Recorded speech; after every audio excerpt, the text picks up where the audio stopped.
Halo semuanya, selamat malam. Malam ini kita membuat video sebagai salah satu syarat untuk nilai UAS dalam mata kuliah Pancasila, di mana dosen kita bernama Ibu Devi. Mohon izin Ibu, perkenalkan kami dari kelompok 5 dengan saya sendiri, Rico Leonardo, kemudian sebelah kanan saya ada Mas Hari, selanjutnya di sebelah kiri saya ada Mas Juan, dan terakhir ada Mas Firdaus. Di sini kita akan coba menjelaskan mengenai pengertian ataupun definisi dari Pancasila, kemudian sila-sila yang terdapat dalam Pancasila, dan selanjutnya adalah bagaimana sih cara mengimplementasikan Pancasila dalam kehidupan kita sehari-hari, dan kemudian apa sih problematika yang sering kita hadapi dalam kehidupan sehari-hari, terutama dalam Pancasila. Seperti kita ketahui di sini, setiap negara tentunya memiliki sebuah dasar negara, di mana dasar negara tersebut dijadikan sebagai sikap hidup, pandangan hidup, serta sumber tata tertib hukum dalam suatu negara. Tanpa dasar dan tujuan, maka sebuah negara tidak akan mendapatkan kemajuan ataupun kesejahteraan. Sudah jelas sekali bahwasanya dasar negara Indonesia adalah Pancasila, di mana seperti kita ketahui terdiri dari 5 sila yang menjelaskan tujuan negara itu sendiri. Sebagai dasar negara, Pancasila mencakup 5 pedoman yang sangat penting untuk rakyat Indonesia, terutama dalam menjalani kehidupan berbangsa dan bernegara. Sehingga makna setiap sila di dalam Pancasila harus dipahami dan juga dapat diamalkan bagi seluruh rakyat Indonesia. Baik, di sini kita akan mulai langsung dalam Pancasila, yaitu yang terdapat dalam isi sila pertama. Terdapat 5 sila seperti kita ketahui. Yang pertama adalah ketuhanan yang Maha Esa.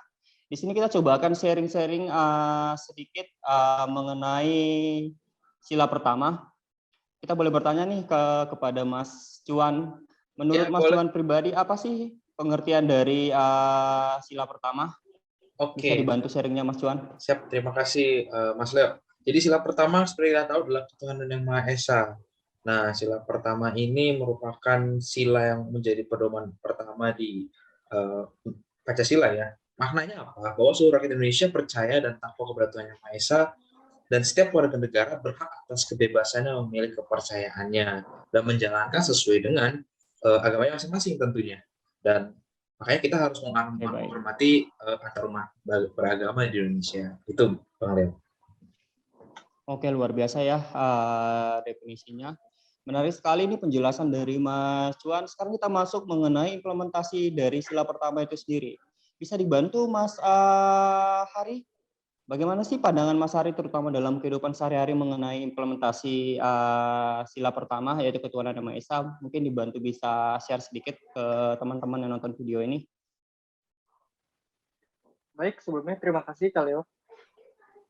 Saya sependapat dengan Coach Wan. Implementasinya gimana sesuai dengan maknanya ketuhanan yang Maha Esa. Implementasinya kita setiap WNI harus beragama, kita harus bertakwa kepada Tuhan yang Maha Esa sesuai ajaran agama kita masing-masing. Karena Indonesia kan negara beragama kan, bukan negara yang mengenaut ateisme. Itu sih dari saya. Thank you, Kak. Oke. Berarti secara implementasi sendiri kita sepakat ya dari pemaparan Mas Hari sendiri. Nah, seiring berjalannya implementasi Pancasila dalam kehidupan kita sehari-hari, terutama dengan sila pertama, di sini kan kita bisa lihat nih sering terjadi yang namanya gesekan-gesekan ataupun problematika yang dihadapi dalam Pancasila, yaitu sila pertama.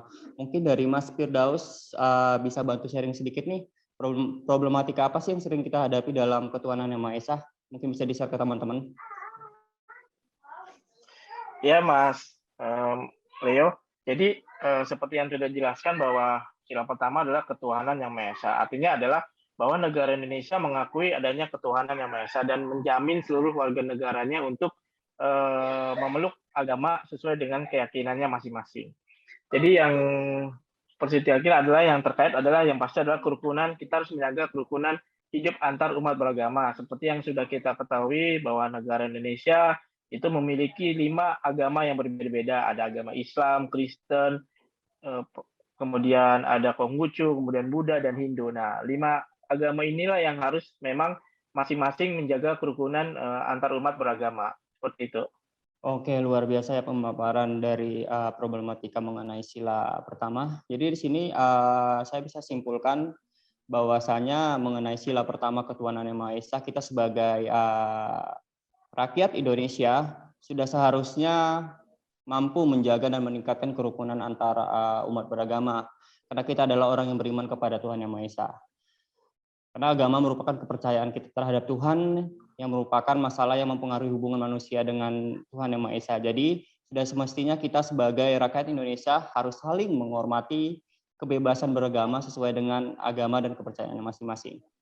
Nah, sekarang kita lanjut nih teman-teman mengenai isi sila kedua dari Pancasila, yaitu kemanusiaan yang adil dan beradab.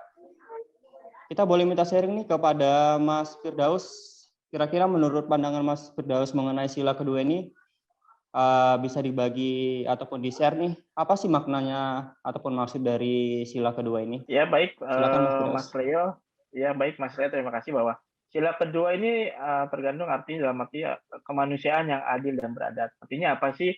Yang arti memiliki makna bahwa setiap individu yang ada memiliki kedudukan dan derajat yang sama, sehingga kita harus saling menghormati, menghargai, dan membantu sesama agar tercipta keadilan dan keberadaban.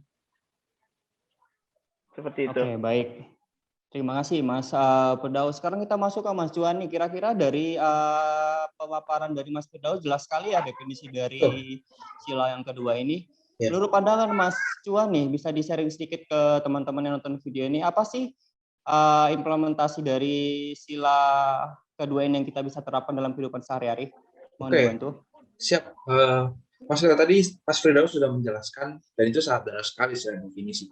Lalu bagaimana cara mengimplementasikannya? Sila kedua ini berhubungan dengan antar manusia yang adil dan beradab. Nah, berarti simpelnya kita harus bisa menghargai derajat manusia itu kita sama gitu, adil gitu. Kita bisa menghargai, menghormati. Contohnya, ada teman kita yang misalnya katakanlah disabilitas, kita nggak boleh bilang, oh dia bukan teman kita. Kita justru harus rangkul dia.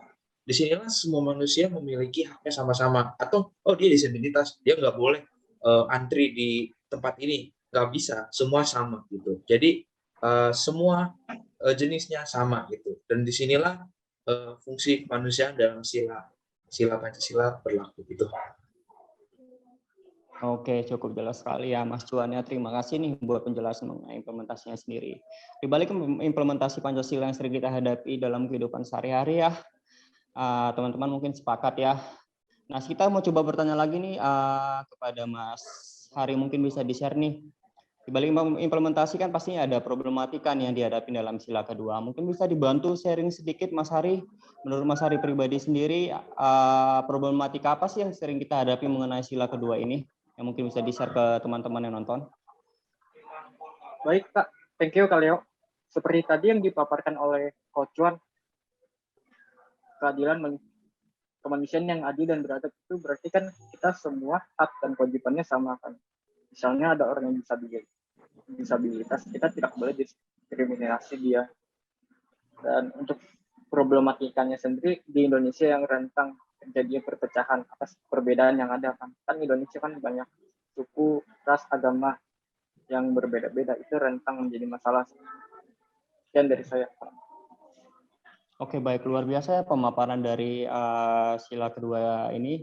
Berarti kita bisa simpulkan bersama-sama ya teman-teman bahwasanya dalam kemanusiaan yang adil dan beradab ini, kita sebagai rakyat ataupun bangsa yang hebat sudah seharusnya saling menghargai ataupun mengakui serta memperlakukan manusia sesuai dengan harkat dan martabatnya sebagai makhluk Tuhan Yang Maha Esa. Nah, dalam mengakui semua kesetaraan manusia ini, sudah seharusnya kita harus menerapkan yang adanya persamaan hak dan tanggung jawab manusia, tentunya tanpa adanya diskriminasi berdasarkan ras, baik asal-usul, agama, kepercayaan, dan yang lain-lain. Luar biasa ya.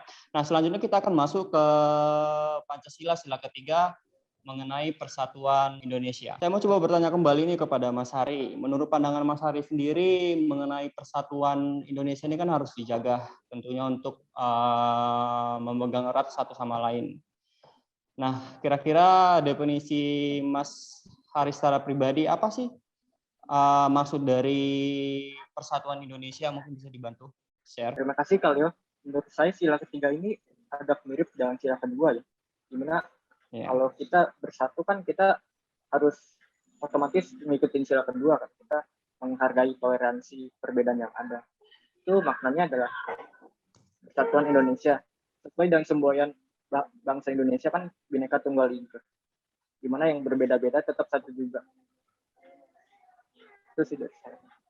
Terima kasih. Oke, berarti titik yang bisa kita ambil dari sini, kita garis bawahi adalah Persatuan Indonesia adalah Bhinneka Tunggal Ika. Walaupun berbeda-beda kita tetap satu. Luar biasa ya Mas Arya, terima kasih ya. Nah, kita bisa lihat juga nih dalam kehidupan kita sehari-hari pastinya sama seperti sila-sila yang berikutnya tadi kita jelaskan, bahwasanya dalam Persatuan Indonesia ini sering sekali nih terjadi perpecahan dan sebagainya. Menurut Mas Cuan mungkin bisa dibantu sharing sedikit, apa sih yang bisa Mas Cuan bagi ke teman-teman yang nonton video ini mengenai implementasi dari Persatuan Indonesia? Mohon dibantu share. Ya, Persatuan Indonesia berarti kita saling bersatu ya. Benar, tadi Mas Heri bilang ini ada kaitan dengan yang kedua, antar manusia. Dan ini bagaimana manusianya, kalau sudah adil, harusnya bersatu. Nah, dengan implementasi sederhana, seperti contohnya, kita bisa saling support. Tadi saya bilang di yang kedua itu disabilitas. Nah, bagaimana kita bisa mendorong keadilan lewat sebuah persatuan. Contohnya yang tadi disabilitas, kita sama-sama bantu dia untuk misalnya ketika dia mengalami namanya diejekin, kita harus bela karena kita sama-sama orang Indonesia. Nggak ada dia mentang-mentang punya suku yang berbeda atau fisik yang berbeda, kita nggak boleh membedakannya. Itu hal-hal sederhana kita harus bantu karena kita bersatu dalam Indonesia. Itu aja. Oke, baik ya.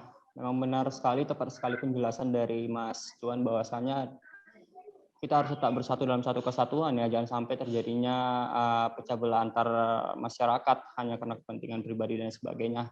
Nah, tapi kan terkadang di sini Mas Cuan ya, kita bisa ketahui sendiri sering terjadi gesekan-gesekan ataupun penyimpangan terhadap Pancasila, terutama dalam Persatuan Indonesia. Mungkin Mas Firdaus bisa share nih, problematika apa sih yang kita hadapin saat ini mengenai sila ketiga yang bisa di-share ke teman-teman sebagai penonton? Ya, baik Kaleo. Jadi di awal sudah dijelaskan, menyinggung sedikit tentang Bhinneka Tunggal Ika. Artinya apa? Indonesia merupakan negara dengan berbagai keanekaragaman yang terpatri dalam kebinekaan Tunggal Ika, di mana kunci utama bagi ini adalah persatuan Indonesia. Akan tetapi masih banyak sekali kejadian dalam kehidupan sehari-hari yang contoh kecil yang merupakan ancaman bagi persatuan Indonesia.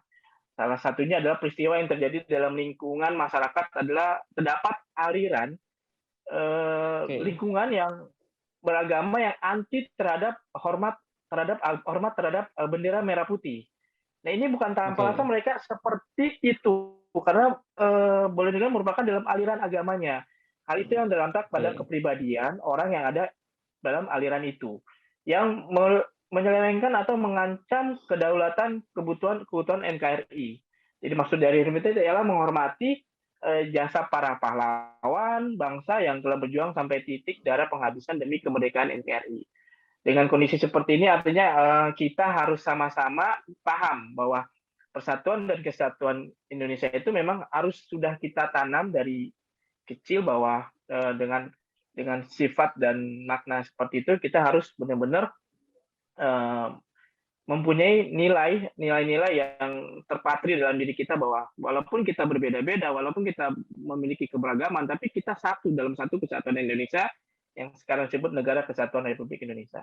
Seperti itu. Oke, luar biasa ya nih pemaparan dari Mas Firdaus. Jadi kita teman-temannya sepakat ya bahwasanya mengenai persatuan Indonesia kita harus tetap jaga melalui Bhinneka Tunggal Ika.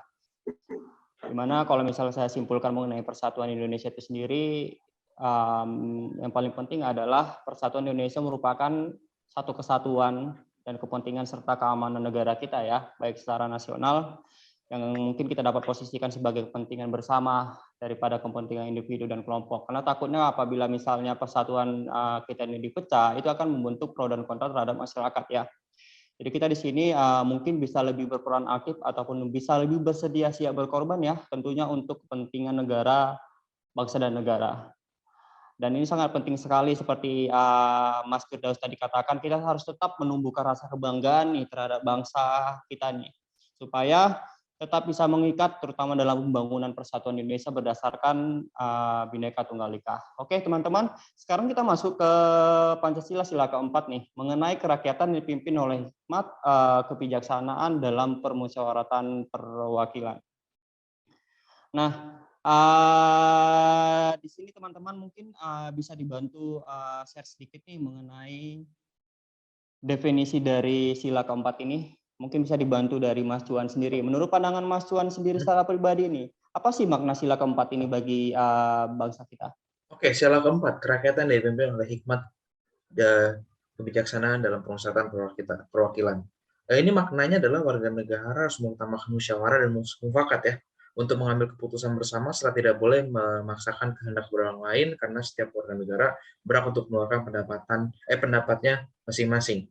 Nah, jadi kerakyatan dipimpin oleh hikmat kebijaksanaan dan pemusyawaratan ini berlaku untuk negara demokrasi ya. Jadi maknanya sendiri ini sangat dalam ya dalam bangsa Indonesia. Jadi kita harus sadar bahwa Indonesia adalah negara demokrasi yang rakyatnya dipimpin oleh hikmat kebijaksanaan dan pemusyawaratan, sehingga ada yang namanya dengan musyawarah akan menghasilkan sebuah mufakat gitu kan ya, akan mengambil sebuah keputusan di mana hasilnya dirundingkan bersama-sama dan hasilnya menjadi baik. Itu kurang lebih. Oke, terima kasih Mas Cuad untuk masukannya mengenai pandangan dari implementasi itu sendiri. Oke, Ya. tes Ya, bisa dengar suara saya? Baik, Mas Lep, dilanjutkan kembali. Oke, baik. Terima kasih Mas Cuan. Nah, jadi terima kasih banget tadi dari penjelasan Mas Cuan sendiri sudah cukup jelas ya mengenai pemaparannya. Tapi di sini kita seperti kita ketahui nih, bagaimana sih cara mengimplementasikan sila keempat ini dalam kehidupan kita sehari-hari? Mungkin bisa dibantu Mas Firdaus nih untuk sharing ke teman-teman. Baik, Pak Sayo. Sila keempat yaitu kerakyatan yang dipimpin oleh hikmat kebijaksanaan dalam permusyawaratan perwakilan. Artinya apa sih? Kita bertitik pada sistem demokrasi yang ada di Indonesia. Yang artinya apa? Yang artinya ini seperti apa ya? Artinya boleh dibilang kita saat ini boleh dibilang negara demokrasi. Dulu sebelum adanya perubahan Undang-Undang Dasar, bahwa bagaimana kita cara berdemokrasi ya pasti untuk pemilihan presiden kita melalui yang namanya MPR. MPR kemudian diwakili oleh masing-masing kepala daerah dalam hal ini untuk mewakili aspirasi dari masyarakat yang ada di daerah tersebut. Nah, setelah adanya undang-undang perubahan demokrasi tersebut, artinya apa? Artinya pemilihan presiden dipilih langsung oleh rakyatnya secara langsung yang ditetapkan sebagai pemilu yang boleh dibilang langsung, umum, bebas, dan rahasia, luber, seperti itu ya. Jadi yang memang dalam sila keempat sendiri, apa sih sebenarnya yang nanti kita mencoba untuk melakukan demokrasi secara langsung, kemudian dalam hal ini kita harus menghormati keputusan yang sudah final dengan musyawarah secara mufakat.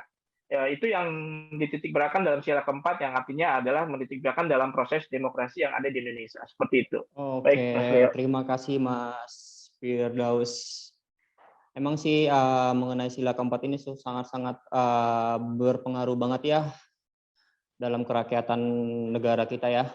Nah mungkin dari pandangan dari Mas Hari sendiri mungkin bisa dibantu sharing sedikit nih. Dari penyampaian tadi Mas Firdaus mengenai definisi dan implementasinya pastinya kan ada problematikanya nih Mas Hari. Mungkin bisa di-share nih ke teman-teman apa sih yang sering kita hadapin, problematika apa sih yang kita hadapin sebagai warga negara Indonesia? Mengapa sih sering terjadi penyelewengan terhadap sila keempat? Mungkin bisa dikasih pemaparannya sedikit Mas Hari. Baik, terima kasih Kalio. Seperti yang dijelaskan oleh Pak Riko sebelumnya ya. Ini sila keempat ini sangat erat kaitannya dengan politik ya. Misalnya dalam hal pemilu kan itu harus sesuai dengan mufakat atau musyawarah adil. Tapi dalam prakteknya terkadang ada kecurangan dalam hal pemilu. Mungkin oleh komisi pemilihan umumnya atau penyelenggara pemilu dalam hal mempraktekkan suara. Atau mungkin kasus suap menyuap itu juga termasuk masalah dalam sila keempat ini sebagai tidak terciptanya demokrasi mufakat yang baik.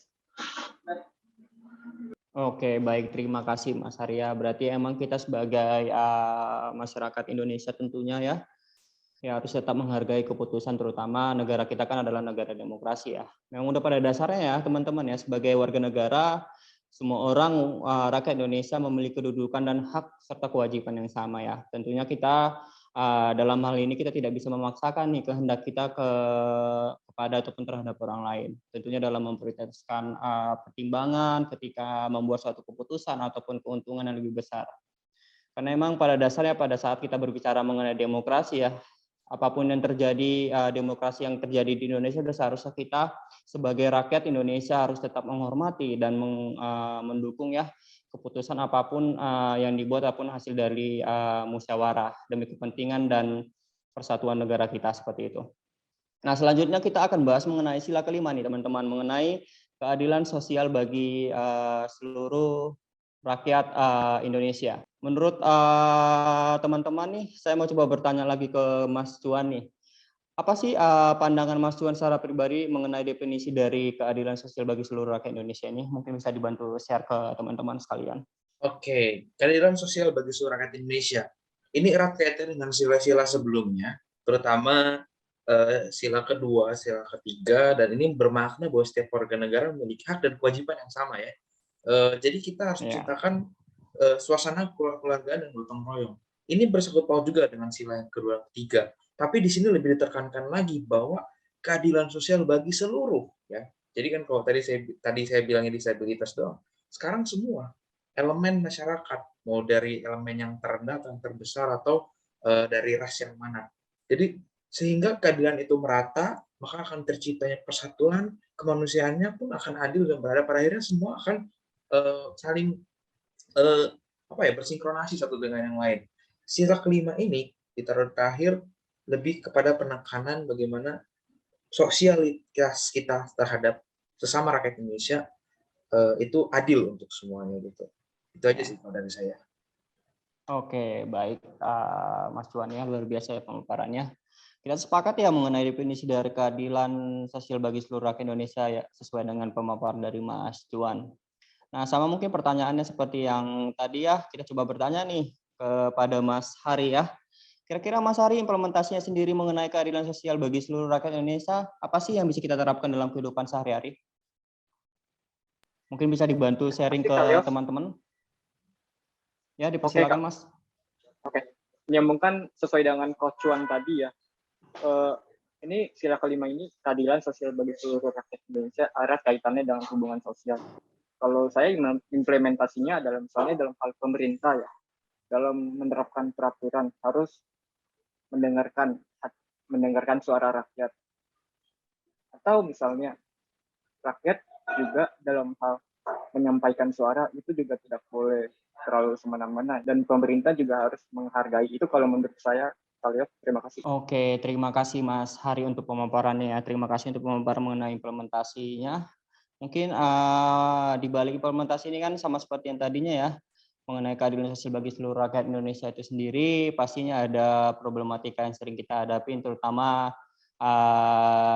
di zaman sekarang nih. Sering terjadi perpecahan, sering terjadi ketidakadilan antar ras gitu, sering terjadinya diskriminasi dan sebagainya. Kira-kira nih menurut pandangan Mas Firdaus sendiri, problematika apa sih yang dihadapin sila kelima nih, terutama dalam kehidupan sehari-hari? Mungkin bisa dibantu share Mas Firdaus. Ya, baik Kak Leo. Dalam sila kelima sebenarnya adalah nilai-nilai keadilan sosial yang sebenarnya ada dalam Pancasila. Itu apa sih sebenarnya hambatannya yang saat ini terjadi? Kita juga tahu bahwa masih adanya kesenjangan sosial yang terjadi di dalam masyarakat. Ini yang menjadi hambatan bahwa sebenarnya pemerintah dalam hal ini juga belum artinya belum benar-benar memberikan atau setidaknya menciptakan nanti tidak ada kesenjangan lagi yang ada di dalam masyarakat seperti itu. Yang saat ini terjadi masih adanya kesenjangan sosial yang terjadi di dalam masyarakat. Contoh kasus dalam kesenjangan sosial itu antara lain adalah perbedaan antara si kaya dengan si miskin. Orang yang akan jauh lebih dipandang daripada orang kaya akan jauh lebih dipandang daripada orang yang miskin. Ini menurut saya seharusnya hal ini tidak boleh yang terjadi dalam lingkungan karena melanggar nilai-nilai Pancasila terutama sila kelima. yang berisi keadilan sosial bagi seluruh rakyat Indonesia. Yang seharusnya masyarakat itu kaya atau miskin mendapat perlakuan yang sama di negara Indonesia, tidak membedakan antara si kaya dan si miskin. Yang ini yang terjadi, dan memang ini tantangan dalam pemerintah yang dimana harus benar-benar bisa menyetarakan atau tidak ada lagi kesenjangan baik si kaya maupun si miskin. Seperti itu, Mas Leo. Oke, terima kasih ya Mas Firdaus ya, luar biasa banget nih. Jadi bisa saya simpulkan di sini bahwasanya keadilan sosial bagi seluruh rakyat Indonesia ini merupakan saling berkesinambungan antara sila 1 sampai sila ke-5. Jadi emang sudah seharusnya kita sebagai bangsa yang hebat itu harus saling bisa dikatakan bisa melakukan perbuatan yang mulia ya, yang mencerminkan sikap dan suasana keluargaan, dan tidak ada perbedaan antara ras dan bersifat gotong royong. Nah, kadang-kadang kan emang banyak sekali nih permasalahan terjadi dalam keadilan sosial bagi seluruh rakyat Indonesia ini. Jadi bisa saya simpulkan kembali, sudah seharusnya kita bersikap adil ya, terutama terhadap orang lain apapun yang terjadi seperti itu. Baik menjaga keseimbangan antara hak dan kewajiban, menghormati hak orang lain, seperti kita senang untuk membantu orang lain gitu ya. Jangan sampai kita menggunakan kepemilikan kita hanya untuk membahayakan orang lain seperti itu ya. Berarti emang di sini kita sepakat, luar biasa sekali nih penjelasan dari teman-teman mulai dari Mas Juan, Mas Firdaus, Mas Hari, terima kasih sekali. Jadi apapun kita share di video kali ini semoga bermanfaat buat teman-teman yang nonton. Kalau misalnya ada komen ataupun saran boleh nanti dimasukkan boleh di komen nih di link kita sendiri. Mungkin untuk tahap terakhir nih, ada yang mungkin mau disampaikan secara pribadi dari Mas Juan mengenai sharing-sharing kita hari ini? Ya, dari saya cukup itu saja. Terima kasih. Mas, oke, baik, terima kasih Mas Juan. Dari Mas Firdaus sendiri, ya Mas Firdaus, bagaimana? Oh iya, sorry. Dari saya sedikit bahwa Pancasila ini sebenarnya adalah sebagai dasar negara Republik Indonesia, di mana kita bisa sebut sebagai ideologi bangsa Indonesia yang tercantum dalam Pancasila dari sila 1 sampai 5 terkandung makna berisi budaya bangsa terhadap nilai-nilai luhur Indonesia. Jadi boleh dikatakan Pancasila juga dijadikan sebagai sumber dari segala sumber hukum yang ada di Indonesia. Seperti itu kali ya. Oke, baik. Dari Mas Ari sendiri mungkin ada yang bisa disampaikan lagi? Mungkin kesimpulan-kesimpulan yang mungkin bisa bermanfaat bagi generasi muda nih, terutama dalam penerapan Pancasila dalam kehidupan sehari-hari. Baik, Kaleo. Untuk generasi muda, menurut saya jangan sampai kita kehilangan nilai Pancasila dalam kehidupan sehari-hari, karena itu merupakan nilai leluhur bangsa Indonesia. Saja, terima kasih. Oke, baik, terima kasih ya. Mungkin sampai di sini aja teman-teman yang kita sharing mengenai Pancasila ya teman-teman. Semoga apa yang kita sharing hari ini bisa bermanfaat buat teman-teman. Dan sebelumnya kita ucapkan terima kasih banyak kepada Ibu Depi selaku dosen mata kuliah Pancasila. Semoga dalam semester ini apapun yang kami terima dari pembelajaran Pancasila bisa kami terapkan, kami aplikasikan ke dalam kehidupan kami sehari-hari yang sesuai dengan pedoman dan ideologi kita yaitu Pancasila. Dari saya sendiri mengucapkan terima kasih, selamat malam dan sampai ketemu kembali. See you.